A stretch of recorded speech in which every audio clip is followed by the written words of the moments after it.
kawa.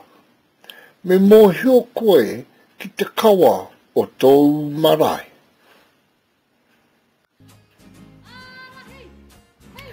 Pūkana.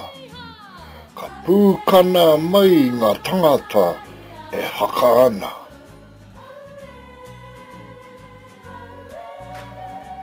Tangata whenua. Kei te taha o te tangata whenua a hau i tēnei wā.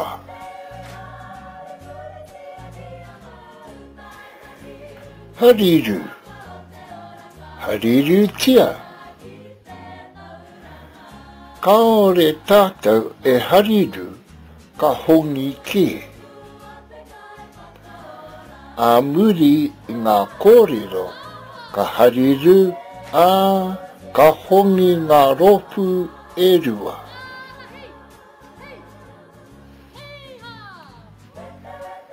Pūrere ana te oma.